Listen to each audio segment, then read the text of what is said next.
पवित्र श्रीमद् भागवत गीता, पवित्र चारों वेद, पवित्र कुरान शरीफ, पवित्र बाइबल, पवित्र गुरु ग्रंथ साहिब, पवित्र कबीर साहिब की वाणी में छुपे हुए गूढ़ रहस्य अर्थात तत्व को जानने के लिए कृपया अवश्य सुनिए जगत गुरु तत्वदर्शी संत रामपाल जी महाराज के मंगल प्रवचन।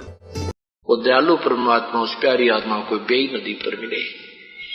वहां पर उनको सारी कहानी बताई कि तो आप राजा अमरीश थे, क्योंकि पहले श्री नानक जी एक निरंकार को ही, इस ब्रह्म को ही सुनी सुनाई बातों से मान रहे थे।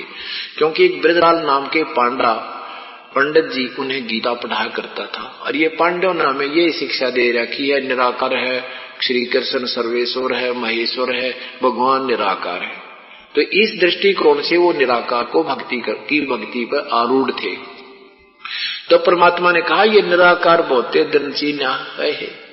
आपने जब से हमसे बिछड़े भाई, परमात्मा कहते हैं श्री नानक जी को कि जब से हमसे बिछड़े भाई 60,000 बल जन्म तो पाई। ये ऐसे ऐसे अम्बरीश राजा जनक जैसी पुण्यात्मा रूप में भी तेरे 60,000 जन्म हो चुके हैं। रोज 84 लाख योनिया की तो गिनती है कोई। तो फिर उनको अपने चरणों में लिया, सतलोक दिखाया, अपना गवाह तैयार करके परमात्मा के कबीर परमात्मा है। आदरणीय नानक साहिब जी ने गुरु ग्रंथ साहिब महला पहला प्रश्न नंबर 24 राग श्री में लिखा है कि फाई सूरत मुलुक की वेश, ए ठगवाड़ा ठगी देश, खरा सियाना बहुता बारी धाक रूप रहा करतार। गुरु ग्रंथ साहिब प्रश्न नंबर 721 राग तिलंग महला पहला प्रथम लाइन में लिखा है, प्रथम पहली लाइन में पृष्ठ की एक अर्ज गुप्तम पेश तो दर कून करतार, हक्का कबीर करीम तू बे परवर विकार। हे निर्विकार कबीर परमात्मा, रहम रहीम दयालु करीम दयालु तू, सारी सृष्टि के रचनहार कुल मालिक कुन करतार हो तू। अब यही बताना चाहते हैं परमात्मा, इंद्र कुबेर ईश की पदवी ब्रह्मा वरुण धर्मराया, विश्वनाथ के लोक कुंजा के फिर भी उल्टा आया। एक इंद्र कैसे बनता है? इंद्र बनता है 100 मन देसी घी एक बार एक समय के धर्म में लगाया जाता है। एक समय जो पुण्य किया जाए उसमें 100 मन देसी घी लगावे। 100 मन देसी घी में हवन भी होए, भंडारे भी होए। अब 100 मन घी और उसके साथ फिर अन्य सामग्री कितनी लगेगी? आटा, नमक, मिर्च, सब्जी, साग, हलवे के लिए तैयारी करनी, खीर बनानी। तो 100 मन देसी घी में और कितना खर्च होगा ये हिसाब लगा लियो। और उसके कुछ टर्म एंड कंडीशन होती हैं उस यज्ञ की कि वो टर्म एंड कंडीशनों में खड़ा रहना चाहिए, वो फाउल नहीं होना चाहिए, उसके नियम भंग नहीं होने चाहिए। यदि नियम भंग हो गया ना फिर भी वो यज्ञ व्यर्थ हो जाएंगी सारी की सारी, फिर नए सिरे तो शुरू करनी होगी। अगर 99 यज्ञ में भी आप फाउल होगे तो भी नए सिरे तो फिर करनी होंगी 100। उन 100 यज्ञ करने के उपरांत अगर वो बीच में खंड नहीं हो पाती हैं तो पास हो जाता है, तो वो इंद्र की पदवी प्राप्त करता है। और उस वर्तमान में जो इंद्र होता है, जो उसकी यज्ञ को खंडित नहीं कर पाता, उसको पद से हटा दिया जाता है और नया इंद्र रख दिया जाता है। अब उस इंद्र को एक चिंता और बनी रहती है, जो वर्तमान में इंद्र होता, स्वर्ग का राजा होता है इंद्र, उसको एक चिंता साथ बनी रहती है कि उसके शासन काल में कोई भी ऐसा पुण्य या तप ना कर लेवे जिससे इंद्र का शासन उसे छिना जा। इसलिए उसने उसको खंड भी कराना होता। कोई तप करता है, तप से भी राज्य प्राप्त होता है, और ऐसे अश्वमेध ऐसे यज्ञ करने से भी राज्य प्राप्त होता है। इंद्र को ये चिंता लगी रहती है, इसलिए वो अपने हलकारे छोड़कर रखता है। किसी भी कारण से हुक एंड क्रुक मेथड तक वो उसकी यज्ञ को खंडित ही करके छोड़ता है। एक मार्कंडे नाम का ऋषि बंगाल की खाड़ी में साधना कर रहा था, ओम नाम के जाप को वेदों अनुसार साधना कर रहा था। इंद्र को किसी ने बता दिया कि एक मार्कंडे नाम के ऋषि बहुत दिनों से साधना तप कर रहे हैं, आपकी गद्दी को खतरा हो सकता है। इंद्र ने एक उर्वशी भेज दी उसके तप को खंड करने के लिए। उर्वशी को उन्होंने एक सिद्धि दे दी। उस सिद्धि से आसपास का वातावरण इतना सुंदर बना दिया, महक छोड़ दी हवा में, एक बसंत जैसा ऋतु बना दिया। बड़ा मीठी मीठी आवाजें वहां से बाजे बुजे अपने आप बजने लगे, ऐसा आनंद, ऐसा माहौल बना दिया। और स्वयं उस ऋषि के सामने डांस करने लगी थोड़ी सी दूरी पर। अब वो मार्कंडे ऋषि ने कोई गतिविधि नहीं की। अंत में उस लड़की निवस्त्र होगी बिल्कुल। तब मार्कंडे ऋषि ने कहा, हे बेटी, हे माई, हे बहन, क्या काम आई तू? क्या कर रहे हो यहाँ? क्या किस लिए आई बहन? उर्वशी शर्मिंदा होकर कपड़े पहनती हुई कहने लगी, हे मार्कंडे गोसाई, ना जाने आपकी समाधि कहाँ थी। यहाँ के बनखंड के जितने तपस्वी थे वो तो मुझे देखते ही उनके मन गंदे हो गए। आप ना जाने कहाँ आपका ध्यान था। मार्कंडे ऋषि ने कहा कि जहाँ मेरी समाधि गई हुई थी, मैं ब्रह्मलोक में ध्यान लगा रहा था, वहां के डांस देख रहा था। ये समाधि वैसे नहीं लगती, ऊपर कोई और कलाबाजी देखने में मन लगा रहता है, इसलिए ये एक जगह पे क्या रहता है शरीर, ये तो एक सेकंड भी ना टिकन दे जीवन है, ऐसा गंदा मन है। तो काल ने ऊपर खिलौने दे रखे हैं, ये अंदर दूरबीन सी लगा रखी है, और दूरबीन जिसकी खुल जाती है ऊपर के लोगों की, वो तड़क भड़क उससे दिखती रहती है। जैसे मेले में आदमी चला जा, सारे दिन का बेरा ना पाटे, कदे बंदर नचानिए देखा है, किते रीछ कुदानिए देखा है, किते गाना गा रहे हैं, किते खिलौने बजा रहे हैं, शाम हो जाती है पता भी ना लगता। ऐसे ये ऊपर के खिलौने देखते रहते हैं नजारे, और ये कहते समाधिस्थ हो गए। इससे इनका कुछ तप बन जाता है, उस तप से कुछ दिन राज्य बन जाता है, फिर ये गधे बन जाते हैं। ये इन साधनाओं का आउटपुट है, प्रतिफल है। अब मार्कंडेय ऋषि बता रहे हैं कि मैं तुझे क्या देखूं, जहां मैं नाच देख रहा था वहां तो तेरे जैसी तो बांदी है नाचने वालों की। उस ब्रह्मलोक में इतनी सुंदर औरतें हैं, वो तो पैर धोने वाली है तेरे जैसी। वहां पर तेरे से कोई सुंदर हो उसको भेज दे। अब ऋषि कहने लगी, आप एक बार मैं इंद्र लोक से आई हूं, आप मेरे साथ एक बार इंद्र लोक में चलो, नहीं तो मुझे वहां दुहागन करेंगे, मुझे सजा देंगे, कहेंगे तू मल अखाड़ा हार कागी है। तो मार्कंडे ऋषि ने कहा कि तेरे से कोई सुंदर हो उसको भेज दे। उर्वशी ने कहा कि इंद्र की पटरानी मैं ही हूं, अर्थात मेरे से सुंदर उस स्वर्ग में कोई औरत नहीं है। तो मार्कंडे ऋषि ने कहा, बेटी बहन, जब इंद्र मरेगा तू क्या करेगी? क्योंकि 72 चौकड़ी युग, 72 चतुर्युग एक इंद्र का शासन काल होता है। उसको पूरा भोग के वो फिर गधा बनता है। गधे की जूनी से जीवन उसका 84 लाख योनियों का जीवन प्रारंभ होता है, इंद्र का, स्वर्ग के राजा का। और ये पुण्यात्मा कहती है कि भगवान इंद्र मरेगा तो मैं ऐसे ऐसे 14 इंद्र वरूंगी। विचार करना इन कथाओं को केवल सुनाने मात्र से नहीं, इन पे हमने निष्कर्ष निकालना है, सावधान होना है इन पॉइंटों को देकर। तो ऋषि क्या कहती है कि मैं 14 इंद्र वरूंगी, इंद्र मर जाएगा, दूसरा इंद्र गद्दी पर बैठेगा, मैं पत्नी मैं ही रहूंगी उसकी, मैं पटरानी रहूंगी 1008 चतुर्युग तक, इंद्र मरते रहेंगे। यानी देखो उस पुण्यात्मा ने कितना पुण्य किया होगा जब कभी वो मनुष्य शरीर में होगी कि 1008 चतुर्युग तक वो रानी बनी रहेगी। यानी उसके पुण्य से ही ये उच्च पोस्ट प्राप्त होती हैं। अच्छे जिनको हम यहाँ अच्छे घर मानते हैं उनमें उनको उनके पुण्य से जन्म होता है। तो उस पुण्यात्मा ने सतमार्ग न मिलने से तन मन धन ला करके कितनी पूजा साधना की, काल लेवल की, ब्रह्म लेवल की, तो उसकी इतनी लंबी उम्र होगी कि वो 14 इंद्र के लेवल साथ साथ वो पटरानी बनी रहेगी, वो पोस्ट उसकी कायम रहेगी, बनी रहेगी। मार्कंडेय ऋषि ने कहा, ये 14 भी मरेंगे फिर तू क्या करेगी? क्योंकि तो मृत्यु तो एक दिन है ही तुम्हारी यहाँ पर। उर्वशी ने कहा, जितने इंद्र मैं भोगूंगी वो तो गधे बनेंगे और मैं गधी बनूंगी। हे भगवान, इनको पता होता है पर इनके परिणाम का भी ज्ञान है इनको, पर यू लालच छूटता है कोई ना। ये तो सतगुरु बिना, पूर्ण परमात्मा के बिना यो विष छूट नहीं सकता। यहाँ कोई छोटा सा सरपंच बन जाए उससे बना छूटा, चाहे कितना समझा ले, वो इंद्र का राज। ये तो सतगुरु काटेंगे इस बीमारी ने, परमात्मा काट सके इस रोग ने, तब ये जीव यहाँ से हिलेगा, नहीं तो काल ने तो जैसे मक्खी लाड़े पर बैठ कर मर जाया कर उसके ऊपर चिपक के, हम नो चिपका रखे, हमारे बस का कोई नहीं ऐसे कोई निकाल सके। वो तो इंसान ही उस मक्खी को बाहर निकाल सके, ऐसे ही परमात्मा ही हमें इस मक्खियों को लाले पर खांड की तुलना में लाड़ा के हुआ करता, जो खांड निकालते समय उसका गंध निकला करता, और वो ना मीठा ना फीका, एक आने का भी ना होता, काम चलाऊ सा मोड़ा सा रजा सा मीठा होता है।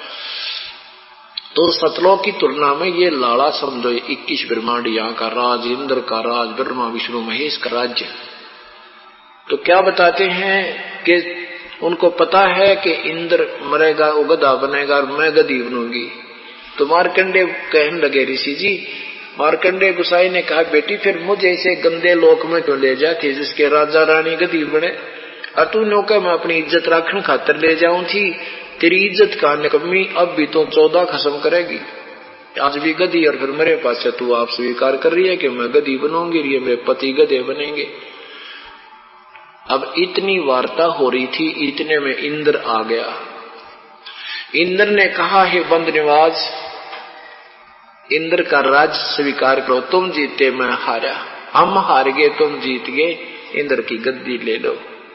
मार्कंडे ऋषि बोला, अरे अरे इंद्र तू क्या कह रहा है, तेरी इंद्र की गद्दी हमारे काम की को ना।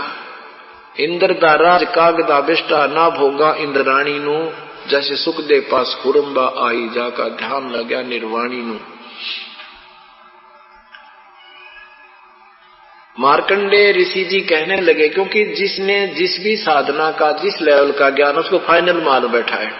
मार्कंडे ऋषि ने ब्रह्मलोक को सुप्रीम मान रखा था कि उसमें हजारों युगों तक,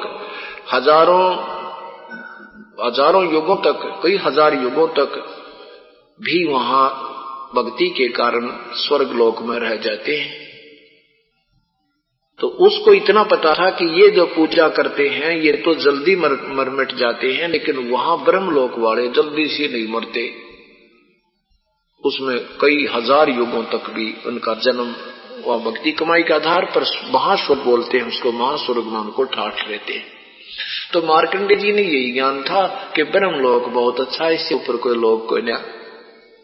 इसलिए मार्कंडे ऋषि इंद्र को समझाता है कि इंद्र छोड़ दे इस बीमारी ने, तू गधा बनेगा, ये थोड़े से दिन के चोचले हैं तेरे, आजा तुझे ब्रह्मलोक का नाम बता दूं, ब्रह्मलोक की साधना कर ले, इसने छोड़ दे।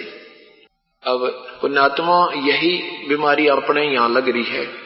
आप कोई छोटी सी पोस्ट किसी ने मिल जाए, या कोई चेयरमैन नहीं मिल जावे, या कोई वैसे समय पर टूक ठीक मिल रहे हैं, गुट्टी लाने सामने शराब मिल रही है, उसको कोई समझाने की चेष्टा करे, वो पुण्यात्मा है, ज्ञान भी सुन लेगा आपका, अर्नु कहेगा भाई बात तो सही है। और फिर आप कहोगे चलो नाम ले लो, नु कहा फिर देखूंगा, फिर क्या देखेगा बता, वह फिर वह गुटी ना देखने देती, उन्होंने सोचा गुटी भी छोड़नी पड़ेगी, बीड़ी भी छोड़नी पड़ेगी, और नाचना नूचना भी छोड़ना पड़ेगा। बता रखे नाचे गंदे लोक में।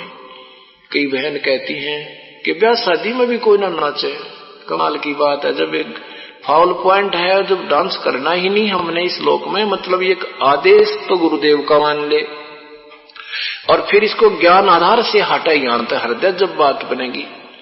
जैसे आप पीछे एक दिन पेपर में आ रही थी, एक बस पूरी की पूरी बारात की जा रही थी, शादी में नाच रहे थे, भीतरे शराब भी पी रहे थे और उस बस में भी नाचते जा रहे थे, अंदर अंदर डांस कर रहे थे। वाइसी उस नहर में गिर गई, वो दुल्हा दुल्हन सारी की सारी वह सेना, वह बारात भी भर गई डूब के।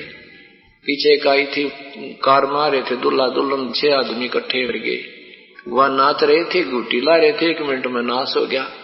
तो श्री नानक साहब जी के पास भक्त आत्मा आते थे, वो पूछा करते थे, प्रभु आप कभी खुश नजर नहीं आते, आप तो हमेशा मायूस से रहते हो, आप खुश क्यों नहीं होते? नानक साहब जी कहते हैं, ना जाने काल की कर डारे किस भी ढल जा पासावे, और जिनाते सरते मौत खुड़क दी उन्होंने केड़ा हंसावे। कि इसे गंदे लोक में क्या फांसी हो, खुशी मनाऊं भाई, एक सेकंड में ना जाने के बिजली गिर जा, या क्या पर नाचो हो, और किस उद्देश्य को लेकर तुम जीवित हो।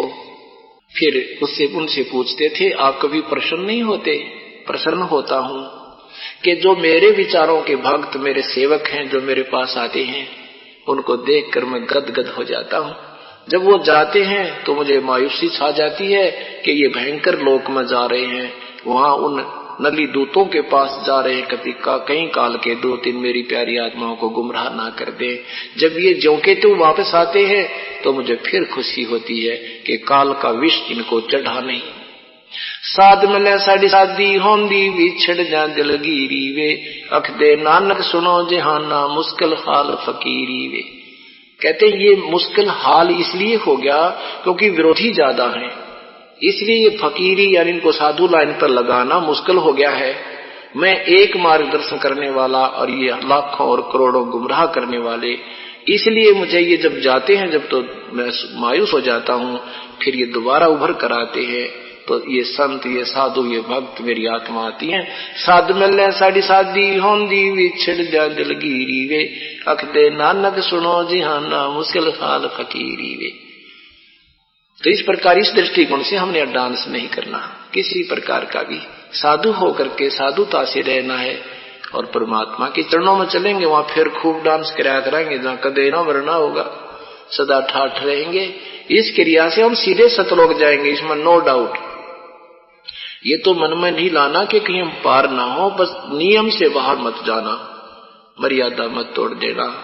परमात्मा कहते हैं, जब लग हंसा हमरी आना, काल लगे ना तेरा बाना। बान माने तीर, तो जो कर्म दंड का तीर ठोकता है, जब तक मेरी आन कान में, मेरी मर्यादा में मेरा पुजारी रहेगा, कबीर साहब कहते हैं, काल तेरा तीर लग नहीं सकता। तो इस प्रकार मार्कंडे अब किसी को कहे ना कि आजा तुम नाम तो ले लो आप, बोला फिर देखोगे, फिर देखेंगे, फिर ये देखेंगे, बता फिर तो गधा बने पाचे कुम्हार देखेगा, 2.5 मन का बोरा कमर पर लागेगा लठ, फिर क्या देखना। देखना तब है, छोड़ बुराई ले, भगवान का नाम, अपने बच्चों को भी लाइन पर ला, आप भी भक्ति करो, अब देखने से बात बनेगी।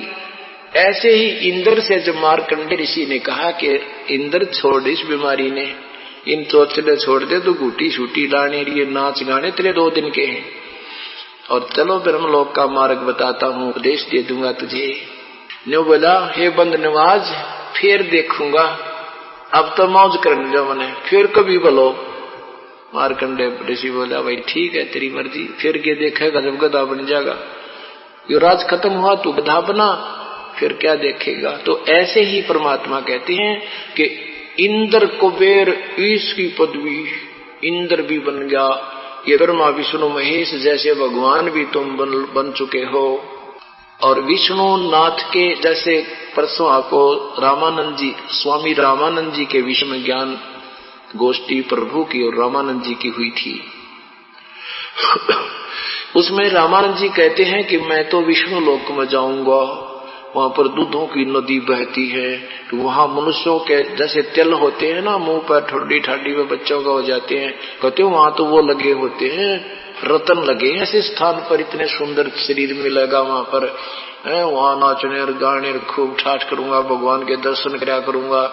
परमात्मा ने कहा कबीर साहब ने कि स्वामी जी कितने दिन रहोगे उस विष्णु जी के लोक में। विद्वान पुरुष थे, समझते थे, इतना तो ज्ञान था कि बेटा के बच्चा, वो तो जितनी मेरी कमाई होगी इतने ही रह पाऊंगा, फिर कहाँ जाओगे, अब ना जाने कहाँ जाना होगा, फिर ये के भक्ति, ये काय की साधना। कहते इसीलिए परमात्मा कहते हैं, इंद्र कुबेर ईश की पदवी, ब्रह्मा वरुण राया, विष्णुनाथ के पुरखों जाकर फिर भी उल्टा आया। फिर क्या बताते, असंग जन्म तन मरता होगे, जीवित क्यों ना मरे रे, 12 मध्य महल मठ बोरे, बहुर न दे धरे रे। असंग जन्म तन जन्मते और मरत्या होगे, एक बार जीवित मर ले, जीवित मरना है, बुराई त्याग देना, लोक लाज नहीं करना। जैसे ब्याह होता है ऐसी बूढ़ी बीमारी है, बेतु की रिवाज चला रखी, ऐसा बढ़िया कुर्ता पैर का जा बुढ़ा नो का थप्पा लावांगे, वैसा बूढ़ा कर दे उस कुर्ते ने आगे थे फिर पाछे थे भी आगे भी ला दिया एक पाछे ने, ऐसा बूढ़ा जलूस कर दिया करते। अब नहीं करना हमने ये गलतियां। अब तो हमारे भक्त जाते हैं, वैसे तो परमात्मा की रजा हो रही है, बुद्धिजीवी समझदार समाज हो रहा है, ये कुरीतियां वैसी छूटने लगी है। एक बूढ़े ने नाम ले लिया। अब देखो पुण्यात्माएं, सत्संग में हर प्रकार का विषय होता है। ये दास एक बार सत्संग कर रहा था एक गांव में, करते थे गांव में जाकर के, तो एक वृद्ध ने बहुत मुश्किल से, उस बुद्ध ने जो ना सत्संग सुना, बहुत प्रभावित हुआ। वैसे तो ऐसी घटनाएं कई गांवों में घटी है। तो उसने कहा कि महाराज जी हमने तो यो ज्ञान कदे सुना है कोई नहीं। वो 75 साल की उम्र हो रही उस समय, उसकी 70 वर्ष की। नो बोला जी हम तो सारंगिया ने दौरा बैठे रहा करते, वो गाया करते बाबा जोगी, वही घंटे में तो कहते बैठे रहते सारी रात। उसके मुंह का न देखेंगे आधे अगला शब्द किस टाइम काटेगा। हमारे को तो ये ज्ञान ही नहीं दिया किसी ने, और मेरा ही जीवन जा दिया। हे भगवान, ये के बने, मैं नो रो सो, अब मैं तो मेरी गेल के बनेगी। फिर हमने समझा कि आपका कुछ नहीं बिगड़ा है, बुराई छोड़ दे, हुक्का नहीं पीना है। उसको समझा कि जैसे वो बहुत रो रहा था, बहुत बुरी तरह आत्मा से रो रहा था कि मेरी गेल बनेगा कि मतलब सारा जीवन खो दिया, इस बिना तो बात बननी नहीं थी। तो भक्ति मार्ग पहले मिलता तो अच्छा रहता। दास ने कहा कि कोई दिक्कत नहीं है। जैसे कुएं में बाल्टी गिरती हो और वो रस्सी लटकती जा रही है उसकी, और वो रह जाती, एक फुटकी भी रह रही हो गिरते, और वो हाथ में आ गई, वो पकड़ ली गई तो कुछ भी नहीं गया, ना बाल्टी गई ना रस्सा गया, और पानी भी आ गया। अब ये जो जा रही है आपकी उम्र, इस शेष पूछड़ी न पकड़ ले, नाम ले ले, बुराई छोड़ दे सारी। ने बोला जी सचमुच मैं तुझे, या तो मुक्ति इस जन्म में कोई दिक्कत नहीं, परमात्मा आपकी उम्र भी बढ़ा सकता है, इसके हाथ में सारी लीलाएं हैं, आपकी लगन जिसी देखेगा। नहीं तो मनुष्य जीवन में घाटा कोई ना, नाम ले लिया अपना लग गया भक्ति में, बेड़ा पार करवा। तो ऐसे ऐसे भक्तजन जो बुजुर्ग लोग फिर नाम ले लेते हैं, सब बुराई तो छोड़ देते हैं।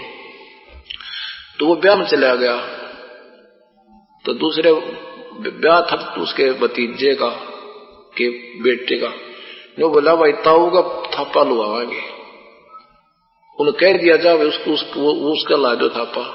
वो बोला भाई राजा तेरा थापा लावांगे। बोला मैं ना लुआऊं भाई थापा, कति भूल के भी, खबरदार जब मेरा थापा लाया तो मैं नाम ले रहा हूं। और किसका बता दे किसका लाऊं। बोला नो बिना बताऊं किसका ला दे, मेरा नाम टूट जाए।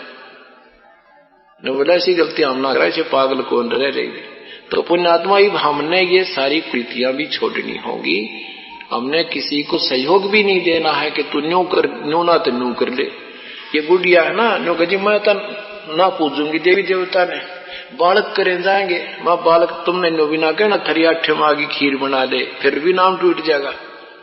तो इस तरह हमने कोई बुराई करनी भी नहीं है, नहीं मानते, कोशिश तो करो उनको समझाने की,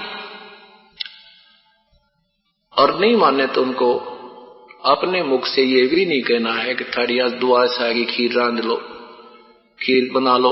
नहीं, अब बन जाता सब तो पहले खा ले, कोई दिक्कत नहीं, उसमें कोई दिक्कत नहीं। उनके देवता भी तो पहले खावे, जब ना मानने मना दे अच्छी बात है, फिर अपनी पूर्णमासी आड़ा खीर हलवे रोज खाते ही हैं। तो क्या बताते हैं परमात्मा, इसको जीवित मरण कहते हैं। लोक लाज नहीं करे, लोक लाज ने पटक दे ठाके एक तरफ, क्योंकि वो तो बनावटी खेल खिलौने हैं। और फिर एक ऐसी रिवाज बनेगी, ये भगवान ये परमात्मा, बस के वर्णन करूं। ऐसे ब्याह होते हैं हमारे बच्चों के, जो पता भी नहीं लगता यू ब्याह होया है कि सत्संग सा करे। आगे जाते हैं वहां वाणी भगवान की चलती पाती है, जैसे घर घर में कैसेट चल रही हैं, आरती जाकर इकट्ठी करें, देर हो जाता है। असुर ने कन्नर रमैनी से फेरे करवाते हैं, भगवान की वाणी से बच्चों का संयोग जुड़ता है उस परम परमात्मा की अमृत वाणी से, तो वो बच्चे सदा सुखी रहेंगे, उनके संस्कार उत्तम बन जाते हैं। तो कहते असंग जन्म तन मरत्या होगे, जीवित क्यों न मरे रे। द्वादश मद मैल मठ बरोरे, बहुर न दे धरे रे। द्वादश हमने अभी तक 10वां द्वार सुना था। 10वां द्वार ये घाटा जोड़ रहे थे, ये मतलब बेड की लात और गोड्डे नीचे नीचे, इनका अभी तक ज्ञान ब्रह्म से भी, ब्रह्म का भी ज्ञान ही था इन ऋषि और महर्षियों ने विद्वानों को। 10वें द्वार के बाद फिर 11वां द्वार जो है वो काल के लोक से निकलकर परब्रह्म के लोक में प्रवेश करता है, और 12वां द्वार है जो 7 संघ ब्रह्मांड करके काल के परब्रह्म के फिर सतलोक में जो प्रवेश करता है वो 12वां द्वार है। तो वहां एक बहुत लंबा चौड़ा क्षेत्र है, बहुत लंबा चौड़ा, उसको भंवर गुफा कहते हैं। कहते हैं द्वादश मध्य मैल मठ बोरे बोर न दे धरे रे। द्वादश माने 12वां, उस 12वें द्वार में जाकर के तेरा वहां 27 स्थान प्रारंभ होता है।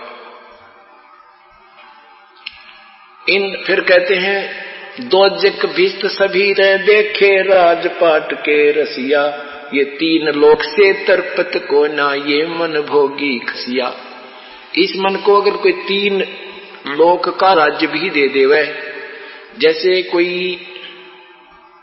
एमएलए बन गया, एमएलए बनते नो सोचा मंत्री बनो जब जी साहब है, मंत्री भी बन जाता है तो नो सोचा जब मुख्यमंत्री का सूत बैठे भाई जब जीवन सफल हो। मुख्यमंत्री भी बन जाता है तो नो तगड़मबाजी लगावे कभी प्रधानमंत्री का और एक बात बन जा बस जी सा जा। और प्रधानमंत्री बनने के बाद इन्होंने सोचा है बस पता ना के कर दूं। परमात्मा कहते हैं जय इस मन को 3 लोक का राज भी दे देना, 3 लोक एक लेते ही दे दे एक आदमी ने, फिर भी पेटा नहीं करे। इन्होंने सोचा एक और भी बताऊं फिर मंडून ने भी काबू कर लूं। तो यहाँ हमारी आदत खराब है, एक कोठी बना ली, सोचे एक और बना लूं, वह भी बना दी कि एक और बना लूं, और वह बनाते बनाते टिकट कट जा, कुत्ता बनकर उसकी छाव में बिना बैठ न पावे, बाल डले मारेंगे बालक भी, क्यों खाज लग गएगी, बिना कर्म अच्छे कर्म नहीं कर रखे कुत्ते भी खाज लग जाती है, खारिश हो जाती है। और उसने द्वार पर आवा क्योंकि वो ममता वहीं है उसकी, आसपास गली में जन्म उसी का होगा, वहीं पर ममता से फिर बालक मारेंगे शर्मन लट, अकड़ा खाज लाया गया तो भीतर। तो उस समय तो इसने ध्यान किया नहीं। ऐसे परमात्मा हम बताना चाहते हैं कि दो जग भीष्ट सभी देखे राजपाट के रसिया, और 3 लोक से तरपत्र को ना ये मन भोगी खसिया। सतगुर मिले तो इच्छा मेटे पद मिल पदे समाना, चल हंसा उस लोक पठाऊं जो आदि अमर अस्थाना। कोई संत मिले तो यहाँ की सब बीमारी काटे, यहाँ की कोई आस्था नहीं छोड़े। सतगुर मिले तो इच्छा मेटे, और पद मिल पद समाना। पद के 2 अर्थ होते हैं, एक पद का अर्थ होता है पोस्ट, और एक पद अर्थ होता है जैसे पद्धति, वे ऑफ वर्शिप, पूजा की विधि, शास्त्र अनुकूल साधना को पद बोलते हैं। और एक वो पद जैसे हमें अमर पद मिलेगा, अमर पोस्ट मिलेगी, हम कभी विनाश में नहीं आएंगे। कहते सतगुरु मिले तो इच्छा मेटे पद मिल पदे समाना, चल हंसा उस लोक पठाऊं जो आदि अमर अस्थाना। आदि अमर कभी विनाश नहीं होता। फिर क्या बताते हैं उसमें कितना सुख है, उस स्वर्ग सतलोक में कितना सुख है। 4 मुक्ति जहां चंपी करती माया होरी दासी, दास गरीब अभय पद पर से वो मिले राम अविनाशी। जहां कहते 4 मुक्ति जहां चंपी करती, जैसे परसों आपने आदरणीय रामानंद जी के मुख से सुना था कि मैं तो वहां 4 मुक्ति है उस स्वर्ग में, उनकी मुझे चाह है, वहां ठाठ करूंगा। परमात्मा कहते हैं सतलोक में ये 4थी मुक्ति जो अंतिम यहाँ की है, ऐसी तो तेरे चरणों में सदा पड़ी रहेंगी, वो सुख तो तुझे सदा बना रहेगा। और यहाँ की ये अस्थायी है, कुछ समय के बाद वापस मुंह लटका के 84 लाख योनियों में जाना होगा। मुक्ति जहाँ चंपी करती माया होरी दासी, दास गरीब अभय पद पर से मिले राम अविनाशी। वो अविनाशी राम जिसके विषय में पवित्र वेद, पवित्र गीता जी और पवित्र कुरान शरीफ, पवित्र बाइबल आदि सदग्रंथ प्रमाण कर रहे हैं, लेकिन साथ में वो सदग्रंथ ये भी कह रहे हैं कोई तत्वदर्शी संत मिलेगा तो बात बनेगी।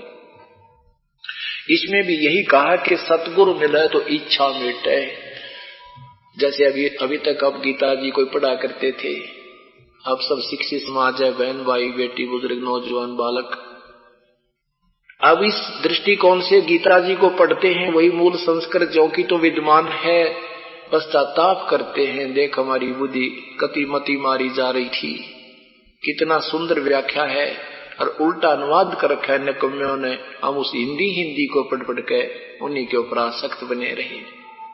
तो न तो वेदों का ज्ञान हमें था, ना पवित्र गीता जी का, ना पवित्र वेदों का, ना पवित्र कुरान शरीफ का। कुरान शरीफ का कैसे लेखन हुआ था कि हजरत मोहम्मद जी को एक जबरील नाम का देवता काला भेजा हुआ आया, उनको जबरदस्ती एक गुफा में उसकी गर्दन पकड़ कर गीटी में गुठा दे दिया, यानी उसकी गर्दन दबा दी। वो घबरा गया, कति मरने को हो गया, फिर छोड़ दिया। फिर कहा पढ़िए, मैं जो पढ़ाऊं ये अल्लाह की तरफ से आया है, क्योंकि काल गुप्त रूप से आकाशवाणी दे देता है या भूत की तरफ प्रवेश कर जाता है। ये ज्यों का तो लिखा हुआ उनके इतिहास में जो दास बता रहा है, उनकी जीवन हिस्ट्री में लिखा है साहब। तो ऐसे डरा के इस काल ने अपने लेवल का ज्ञान फिट कर लिया और साथ में अपना पीछा छुड़ा दिया कि वो कबीर नाम का परमात्मा है जिसको मारने में कोई समर्थ नहीं है। सूरत फुरकानी 25 नंबर, सूरत फुरकानी नंबर 25 आयत नंबर 52 से 59 में प्रमाण है कि वो कबीर नाम का अल्लाह है जिसको मारने में कोई समर्थ नहीं है। वो अपने अनुयायियों के पाप विनाश कर देता है और वो वही परमात्मा जिसने 6 दिन में सृष्टि रची, 7वें दिन सतलोक में तख्त पर विश्राम किया। उसके विषय में किसी बाखबर से पूछ देखो, मैं नहीं जानता। ऐसे पवित्र बाइबल में लिखा है कि परमात्मा ने 6 दिन में सृष्टि रची, 7वें दिन तख्त पर चला गया और मनुष्य को अपना ही स्वरूप बनाया है। इससे सिद्ध है कि परमात्मा मनुष्य जैसा है, साकार है। तो क्या बताते हैं, गुरु बिन काहू न पाया ज्ञाना, जो थो था बुछड़े किसाना। गुरु बिन वेद पढ़े सो प्राणी, समझे न सार रहे अज्ञानी। अभी तक गुरु ही नहीं मिले थे अपने को, और वो जगत गुरु तत्वदर्शी परमात्मा पूर्ण ब्रह्म स्वयं आए थे। वो सभी लीला करने के लिए, भगवान की लीला भी उन्हीं में पूर्ण थी, संत की भूमिका भी उन्हीं में पूर्ण थी, ऋषि भी वही थे, जगत गुरु तत्वदर्शी संत की भूमिका भी वही थी, वही कर रहे थे। और दास की भूमिका भी उन जैसी नहीं हो सकती, आधीन्य भी वो उन जैसी नहीं हो सकती। हमने इतनी ही बनानी पड़ेगी, इतना ही निर्मल होना पड़ेगा, अपने प्रभु के पद चिन्हों पर चलेंगे तब हम कबीर पंथी कहलाएंगे। कबीर पंथी में कबीर के पद चिन्हों पर चलने वाले को उन्हीं का पंथी यानी मार्ग अनुयायी कहा जाता है। तो यहाँ बताते हैं, 4 मुक्ति जहाँ चंपी करती माया होरी दासी, दास गरीब अभय पद पर सब मिले राम अविनाशी। गीता जी में गीता बोलने वाला प्रभु कहता है, मेरे जन्म मृत्यु होते मैं अविनाशी नहीं हूं, क्षर पुरुष भी अविनाशी नहीं है, उत्तम पुरुष है तू अन्य परमात्मा इति उदारते। वो परमात्मा कोई और है 15वें अध्याय के गीता जी के 70वें श्लोक में, और वही तीनों लोकों में प्रवेश करके सबका धारण पोषण करता है। अवय ईश्वर है, वो अविनाशी परमात्मा है। तो यहाँ परमात्मा कहते हैं यहाँ भी ठाठ रहेंगे तुम्हारे और वहां ऐसे सुख मिलेंगे और वो अविनाशी परमात्मा तुझे मिलेगा। एक समय की बात है, एक राबिया नाम की लड़की थी। उस लड़की को मुसलमान घर में जन्म था, परमेश्वर ने उनको मिला अपनी बेटी को, जाकर परमात्मा मिले, क्योंकि पिछले संस्कार थे कोई रोले मिले बहुत दिनों के, कभी उनको ढूंढते रहते अपने बच्चों को, चाहे किसी मजहब धर्म या जाति में वो उत्पन्न हो जाए। वो तो अपनी लाल देखते हैं भगवान, मजहब धर्म नहीं देखते, ना जाति देखते। उस लड़की को बहुत समझाया, लड़की को समझ में आ गई, उसकी शादी नहीं हुई थी, 16, 17, 18 साल की आयु थी। उस लड़की 15-16 साल की आयु थी उस समय। फिर उसने शादी कराने से मना कर दिया, माता पिता से कति बाइकाट कर दिया, मैं शादी नहीं करवाऊंगी, तो झंझट है काल के लोक में। अब माता पिता रोते रहे। ऐसे उस लड़की ने काफी समय निकाल दिया, पर माता पिता ने बुरा हाल कर दिया कि तू शादी नहीं कराएगी तो हम मुंह नहीं दिखाएंगे संसार को, हम मृत्यु को प्राप्त हो जाएंगे, हम आत्महत्या करेंगे। ऐसे लड़की ने विवश होकर के शादी कराने की अनुमति दे दी। एक बहुत बड़ा अधिकारी, बहुत बड़ा अच्छा कोई ऑफिसर के उस लड़की का ब्याह हो गया। मुसलमानों में एक विशेषता है कि लड़की से की सहमति चाहिए विवाह करने के लिए। वो वहां पूछते हैं उनसे कि शादी आपको कबूल है, तो वो कह देगी लड़की कि हाँ मुझे मंजूर है, तो ब्याह होगा, नहीं तो नहीं होगा। तो लड़की ने वो निकाह कबूल किया था। लड़की ने सोचा था कि यहाँ तो ठीक है, मेरे माता पिता नहीं मान रहे, विवश कर रहे हैं मुझे, क्यों इनके सिर में दर्द बनी, अपने पति से कह दूंगी, अपनी सारी कथा सुना दूंगी, और कोई धार्मिक भगवान भक्त होगा तो मेरी सुन लेगा, नहीं तो फिर अपनी वहां सुसाइड कर लूंगी, ना मान्या था, बाकी मैं शादी बिल्कुल बच्चे उत्पन्न करूं नहीं। जब लड़की वहां पहुंच गई अपने ससुराल, तो उसके अपने पति से कहा कि मैं आपसे एक अर्ज करना चाहती हूं। उसके पति ने कहा, क्योंकि पहले भगवान से डरने वाले लोग ज्यादा होते थे, तभी तो ये धर्म बने न्यारे न्यारे। क्योंकि जब एक धर्म में धार्मिकता नहीं रहती थी उस ग्रुप में, तो कोई संत महात्मा आके उनसे न्यारे निर्मल आत्मा बनाया करता था, बुराइयां छुटवाते थे। मुसलमान धर्म में ये हुक्का, शराब, तंबाकू, मांस कति छूते नहीं थे, जहां से हजरत मोहम्मद जी ने ये पवित्र मार्ग चलाया था।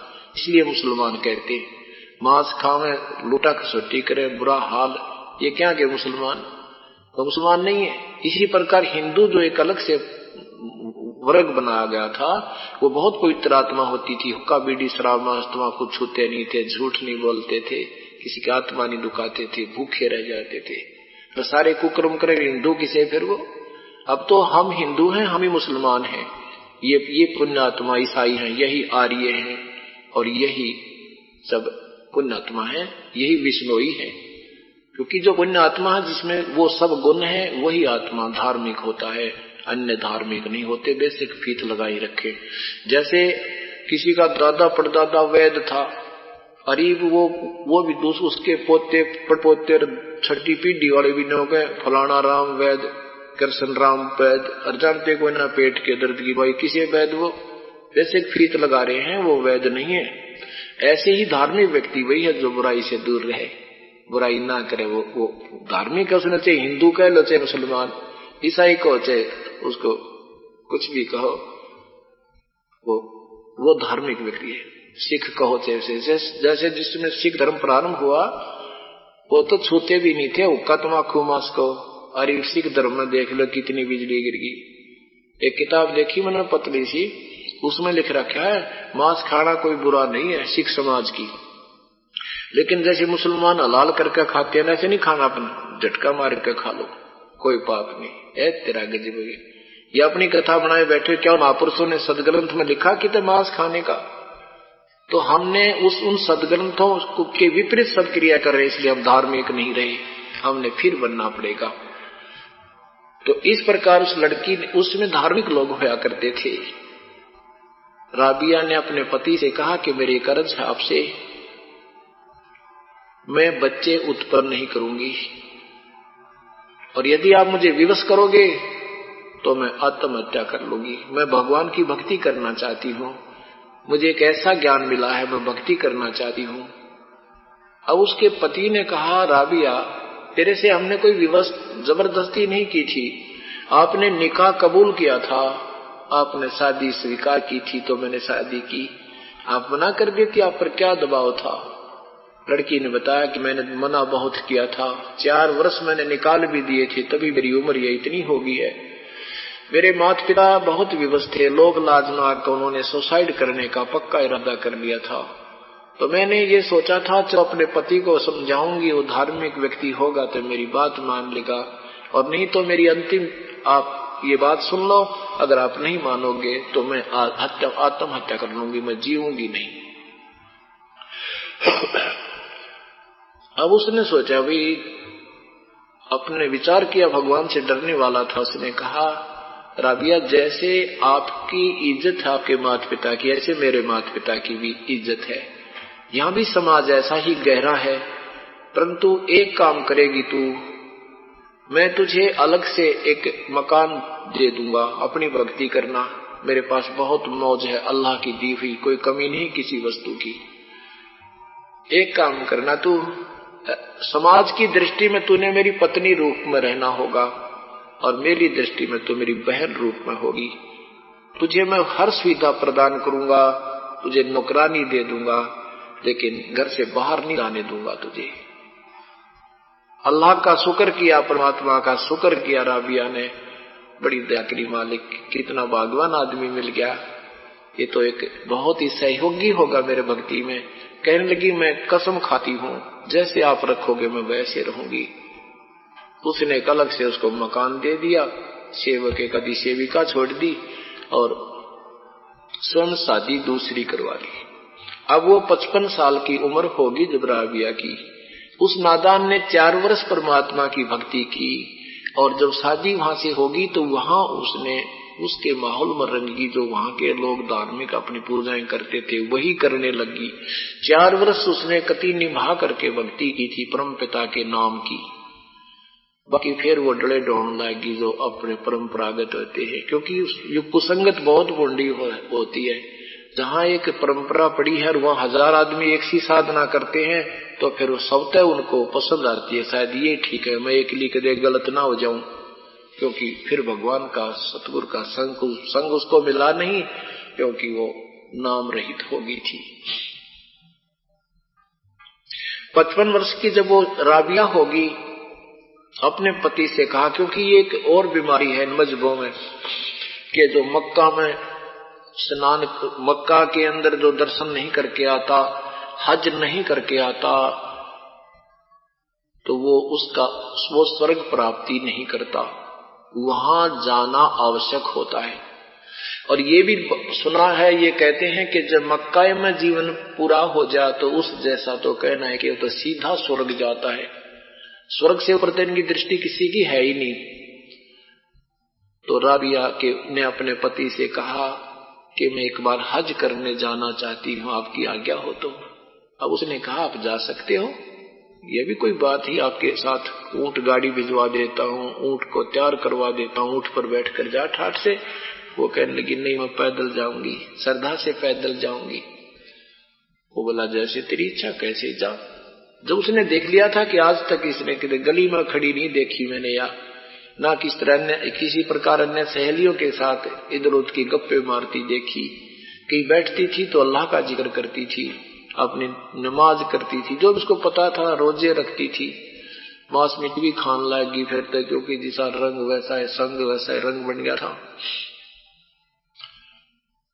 अब वो राबिया जा रही थी, रास्ते में कुआं था, उस कुएं के ऊपर ना कोई डोल बल्टी थी ना कोई रस्सी थी, पानी बहुत गहरा था। एक कुतिया बहुत प्यासी थी, छोटे छोटे नवजात शिशु भी, उसके आंखें भी नहीं खुली थी।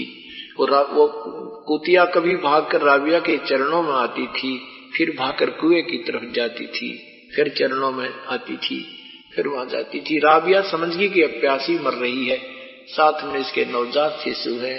साधु आत्मा, भक्त आत्मा में दया बहुत होती है।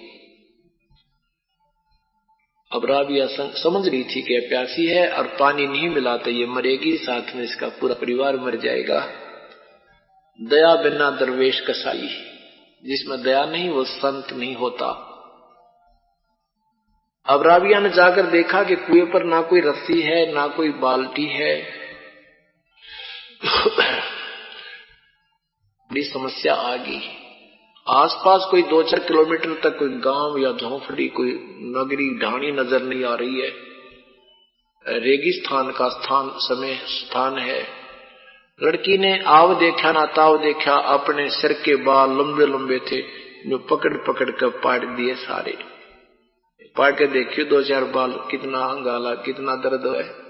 और उस लड़की ने परमार्थ के लिए वो सारे बाल पाट दिए, खसा खस पाट के, और फिर उनकी रस्सी बुनाई लंबी, और फिर अपने कपड़े काट के लड़की ने मोटे मोटे कपड़े पहना करते थे, वो कुएं में डबोए पानी में भिगो के, और एक मटके का पात्र पड़ा था बाहर रखा था, फूटा हुआ आधे मटके का, उसमें वो कपड़े निचोड़े और कुतिया साथ के साथ मुंह लाकर पीवे ऊपर थे। ऐसे उसने कई बार ऐसा किया, कुतिया को पानी पिलाया, फिर आपने वो शीश के भेद ऐसे धोए दाए, वो अपना रक्त पूछा, फिर कपड़े निचोड़ के और पहन के चालन की तैयारी करी थी। इतने में वो मक्का नौका ने उठ के वो पूरा का पूरा मकान और उस कुएं के साथ में आकर लग गया, जैसे प्लेटफार्म पर गाड़ी लगा करे। अब मक्का आकाशवाणी भी हुई कि बीबी ये तेरे लिए मक्का आया है, इसमें प्रवेश कर जा। अब जो ही वो उसमें प्रवेश किया, मक्का वहां से उठकर चल पड़ा। वहां के लोग देख रहे हैं मक्का कहां गया, मक्का कहां गया। तो वहां क्या देखा कि उसमें राबिया आ रही है। उसने बताया मैं ऐसे ऐसे उस गांव की रहने वाली हूं, राबिया मेरा नाम है, और अल्लाह की मर्जी उन्होंने मेरे लिए, क्योंकि वो 20 वहां पर 3 मंजिल, एक मंजिल 20 किलोमीटर लगभग होती है, यानी 12 कोस होती है, 60 किलोमीटर की दूरी, 60 मील की दूरी पर।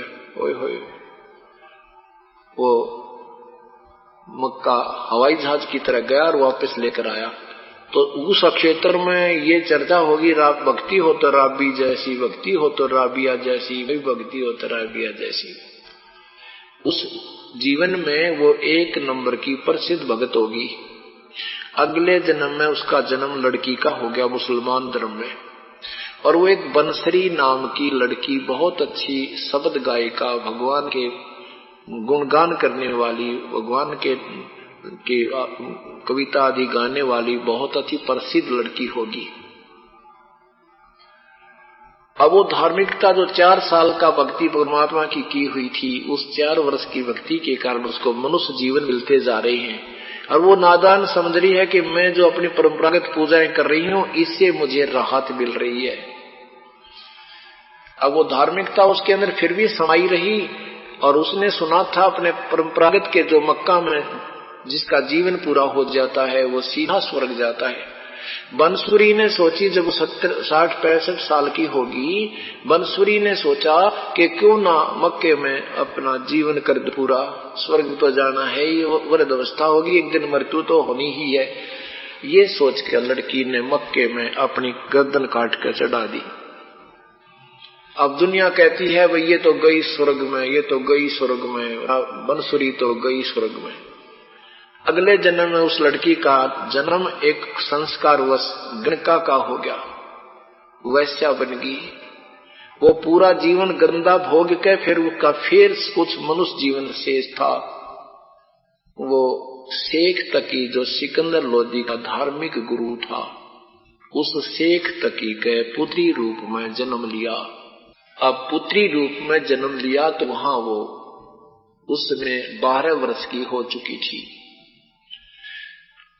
उधर से सिकंदर लोदी को जलन का रोग हो गया, बहुत भयंकर।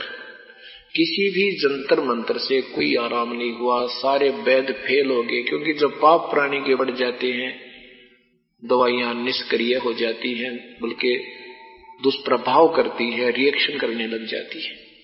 और परमात्मा के चरणों में आप सत भक्ति करने लग जाओगे, वही दवाइयां आपका माफिक होने लग जाएंगी, और कुछ दिनों में दवाइयों की जरूरत नहीं पड़ेगी। इस प्रकार धीरे धीरे अपने पुण्य बढ़ते जाएंगे, पाप क्षीण हो जाएंगे, तो अपने आप नॉर्मल जीवन आ जाएगा। अब किसी ने बता दिया कि काशी में एक बहुत बड़े पहुंचे हुए महापुरुष रहते हैं, उनका बड़ा बोलबाला हो रहा है, वो तुरंत ही बहुत राहत दे देते हैं। जो भी उनके चरण में जाता है उसका रोग कति समाप्त हो जाता है। इस उद्देश्य से सिकंदर लोदी वहां पहुंच गया, साथ में उसका धार्मिक पीर भी पहुंच गया। कहां? बनारस पहुंच गए। वहां का वीरदेव सिंह बघेल काशी नरेश कबीर परमात्मा का पूर्व ही से सो चुका था। सिकंदर लोधी ने वीर सिंह से पूछा कि यहाँ कोई कबीर नाम का कोई संत है क्या उसमें कोई करामात है? वीर सिंह ने कहा, भगवान आप बिल्कुल ठीक ठिकाना आ गए, अब आपका रोग नहीं रहेगा। इस उद्देश्य से दोनों के दोनों वहां चले गए। वीर सिंह, उसने सिकंदर लोधी ने कहा कि उसको जल्दी बुला दे, मैं बहुत दुखी हो चुका हूं वीर सिंह, अब तो मृत्यु शेष है, बहुत तंग हो रहा हूं। वीर सिंह ने कहा कि राजन जैसे आपका हुक्म वैसे ही होगा, सुना है कि संतों को बुलाया नहीं करते, स्वयं ही जाना चाहिए। यदि हम उनको बुला भी लेंगे और उन्होंने आशीर्वाद नहीं दिया तो बात जो की तो रह जाएगी। सिकंदर कहने लगा नहीं, क्यों पहले डरने वाले थे भगवान से सभी राजा लोग भी, कहने लगा नहीं बुलाना, मैं चलूंगा। परमात्मा शाम के समय अपने मुंह बोले गुरुदेव रामानंद जी के आश्रम में जाया करते थे, आरती करते थे शाम की, वहां भगत जनों उनके दर्शन करते थे, वचन सुनते थे, क्योंकि रामानंद जी ने कह दिया था कि आज के बाद मैं किसी का गुरु नहीं हूं, अब यही तुम्हारे गुरु है, इनको अपना गुरु रूप में मान के इनके साथ साधना करो। तो कुछ व्यक्ति उनकी स्वीकृति दे रहे थे, वहां आश्रम में रहा करते थे। तो सिकंदर लोधी और वीरदेव सिंह बघेल साथ में कुछ सैनिक बॉडीगार्ड चले गए। सिकंदर लोधी ने जाकर वीर सिंह ने पूछा, भी गुरुजी यहाँ पर है, कबीर साहब है यहाँ पर आश्रम में? सेवक ने बताया द्वार पे जो खड़ा था कि भाई नहीं है, अभी तो नहीं आए हैं, कितनी देर में आएंगे, कि उनकी मौज है, आना हो तो अभी आ जाए, और वैसे तो आरती के समय प्रतिदिन आते ही आते हैं, अभी घंटे आध घंटे में अवश्य आएंगे। तो सिकंदर लोधी ने कहा कि आश्रम में विश्राम कर लेते हैं, तब तक महापुरुष आएंगे तब देख लेते हैं। तो सिकंदर वीर सिंह जी को पता था कि यहाँ का क्या नियम है, क्योंकि उपदेशी था उनका। उन्होंने द्वारपाल से कहा, भाई भगत जी गुरुदेव रामानंद जी से प्रार्थना करना, सिकंदर लोधी दिल्ली के बादशाह आए हैं और मेरा भी नाम ले दिया, उनका दास भी आया है कबीर साहब का, आपके दर्शन करना चाहते हैं, कबीर साहब से मिलना आए थे, कुछ देर आपका भी दर्शन करके विश्राम करना चाहते हैं। रामानंद जी ने कबीर साहब ने जब उनके साथ ये घटना की थी, उनको श्लोक दिखाया था, तो उसके बाद अन्य जाति वालों से नफरत नहीं करते थे, हिंदुओं से, लेकिन मुसलमानों से फिर भी नफरत रामानंद जी करते ही करते थे, उनको बहुत बुरा समझते थे क्योंकि वो मांस खाते हैं। रामानंद जी ने सुना कि एक वो सिकंदर लोधी बादशाह मुसलमान आपके दर्शन करने के लिए आए हैं और आश्रम में रुकना चाहते हैं कुछ समय। उसने वहीं से गुस्से में आकर कह दिया कि उस काफिर को अंदर नहीं आने देना, इन मलेच्छों का मैं दर्शन नहीं करना चाहता, वो पापी लोग हैं जो मांस खाते हैं, उनका दर्शन भी अशुभ होता है, यहाँ आने की कोई आवश्यकता नहीं, कह दे उनको। सिकंदर लोधी सुने था नो की नो। अब आके उस सेवक ने बता दिया, जी स्वामी जी ने सिकंदर लोधी को तो मना कर दिया है अंदर आने से। सिकंदर लोधी ने तलवार निकाल ली, निकाल कर चल पड़ा। आगे कौन रोका उसने? साथ में सैनिक। अंदर जाकर रामानंद जी बैठे थे आसन पर और तलवार से गर्दन काट दी, 2 टुकड़े कर दिए। जब वो बुरा का वो कर लिया ना जुल्म, फिर ये मन भाग जाता है और आत्मा रोती है। दुष्कर्म करा के कराता है मन, आत्मा को रोने के लिए छोड़ देता है, तो रो ले ही बापड़े, ये तो हो गया जो होना था। तो सिकंदर लोधी रोने लग गया कि वीर सिंह ने जुल्म कर दिया, दिखाया था अपना पाप कटाने, पाप और बढ़ा दिया। मैं ऐसा पापी हो चुका हूं, करता हूं शुभ होता है अशुभ मेरे तक, अब मुझे भुगत कर मरना होगा। कबीर साहब मेरे को आशीर्वाद नहीं देंगे क्योंकि मैंने उनके गुरुदेव की हत्या कर दी। यूं कहकर वापस चल पड़े। इतने में परमात्मा सामने से आ रहे थे, कबीर साहब आगे। वो तो करना चाहते लीला, क्योंकि जब तक ये प्राणी अधीन नहीं होगा इतने प्रभु अपने पूरे गुण आपको नहीं देगा, ये नियम है। क्योंकि हमने टूटी से पानी भी लेना है तो नीचे हाथ ही करना होगा। अगर आकड़ में टूटी के ऊपर हाथ रखेंगे तो प्यासे रह जाएंगे। इसलिए परमात्मा ने सिकंदर लोधी को अधीन बनाना था, अपनी कृपा का पात्र बनाने के लिए। अन्यों बिना यू अधीन हुआ नहीं हो तो क्या किया? जब देखा उधर से तो अपना रोग और उधर से फिर ये रामानंद जी की हत्या इनके गुरुदेव की, और संत पहुंचा हुआ बताते ही से डरता कि कहीं मुझे शराप और ना दे दे।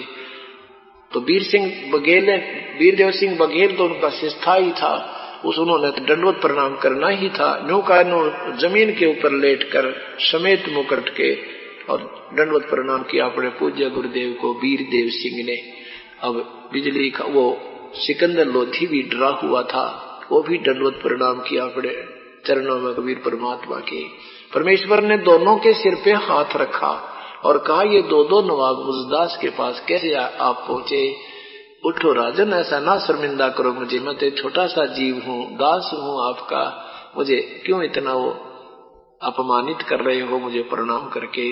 अब जो ही हाथ उन्होंने रखा, हाथ रखते ही सिकंदर लोधी का वो रोग थू मंत्र हो गया, कति स्वस्थ हो गए। बोलो बंदी छोड़ कबीर साहिब की जय। अब सिकंदर लोधी को दृढ़ विश्वास हो गया, सचमुच भगवान है, कोई दर्द नहीं, दुख नहीं। और चरण पकड़कर बहुत रोया, बहुत रोया। कहने लगा, प्रभु मुझ पापी को क्षमा कर दो। परमात्मा ने कहा, भाई कर दिया क्षमा।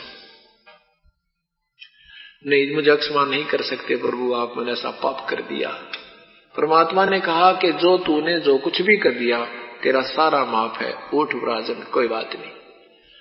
तो वो खड़ा हुआ, खड़ा होकर कहता, प्रभु मैंने ऐसे ऐसे आया था आपके इंतजार के लिए, कुछ दिन आश्रम में शरण चाहिए थी कुछ समय के लिए, लेकिन स्वामी जी ने मुझे बड़ा अभद्र शब्द किए कहे, और मैं पापात्मा था ही, कुछ बीमारी के कारण चिड़चिड़ा स्वभाव हो चुका था, मैंने आपके गुरुदेव की हत्या कर दी गुस्से में आके, मुझे बख्श दो मालिक। परमात्मा बोले, कोई बात ना, वो तो आपके हाथ से उसका लिखा होगा तो ऐसा हो गया, नहीं तो नहीं होना था, आपका दोष नहीं है।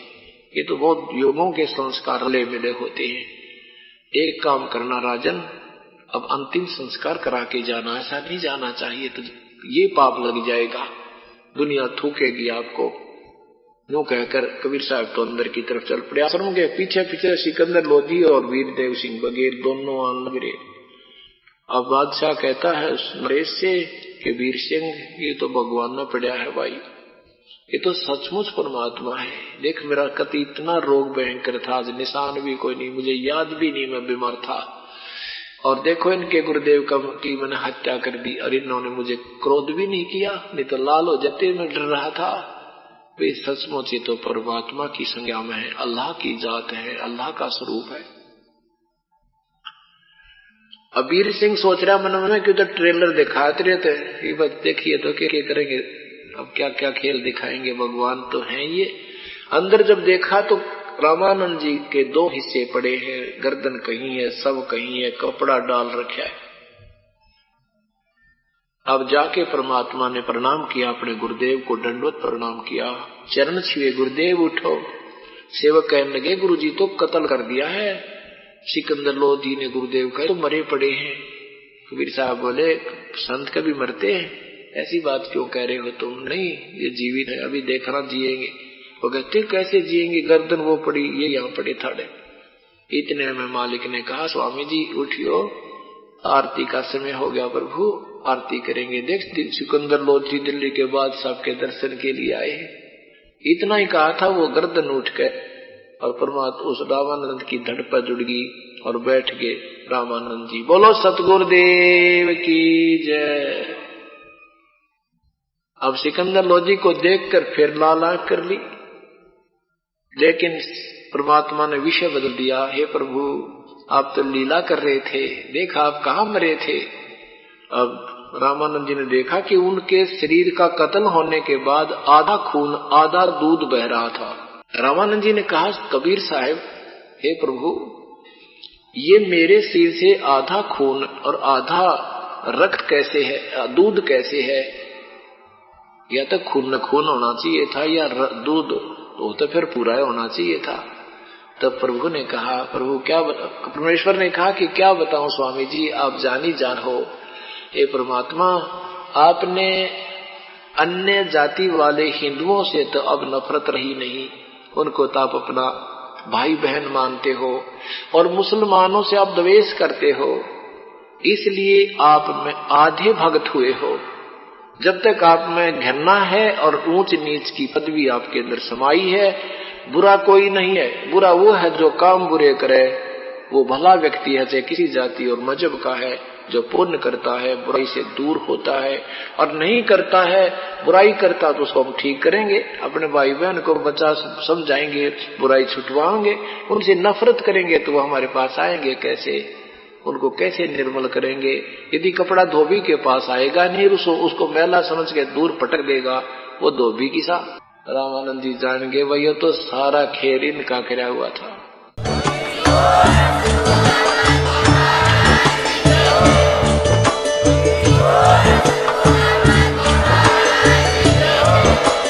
आप सुन रहे थे जगत गुरु तत्वदर्शी संत रामपाल जी महाराज जी के मंगल प्रवचन। अधिक जानकारी के लिए विजिट कीजिए हमारी वेबसाइट www.jagatgururampalji.org। संत रामपाल जी महाराज जी के शुभ आशीर्वाद से पूरे विश्व भर में 500 से भी ज्यादा नाम दीक्षा केंद्र हैं, जिन पर संत रामपाल जी महाराज जी द्वारा ऑनलाइन निशुल्क नाम दीक्षा दी जा रही है। अपने नजदीकी नाम दीक्षा केंद्र का पता करने के लिए संपर्क करें 8222880541।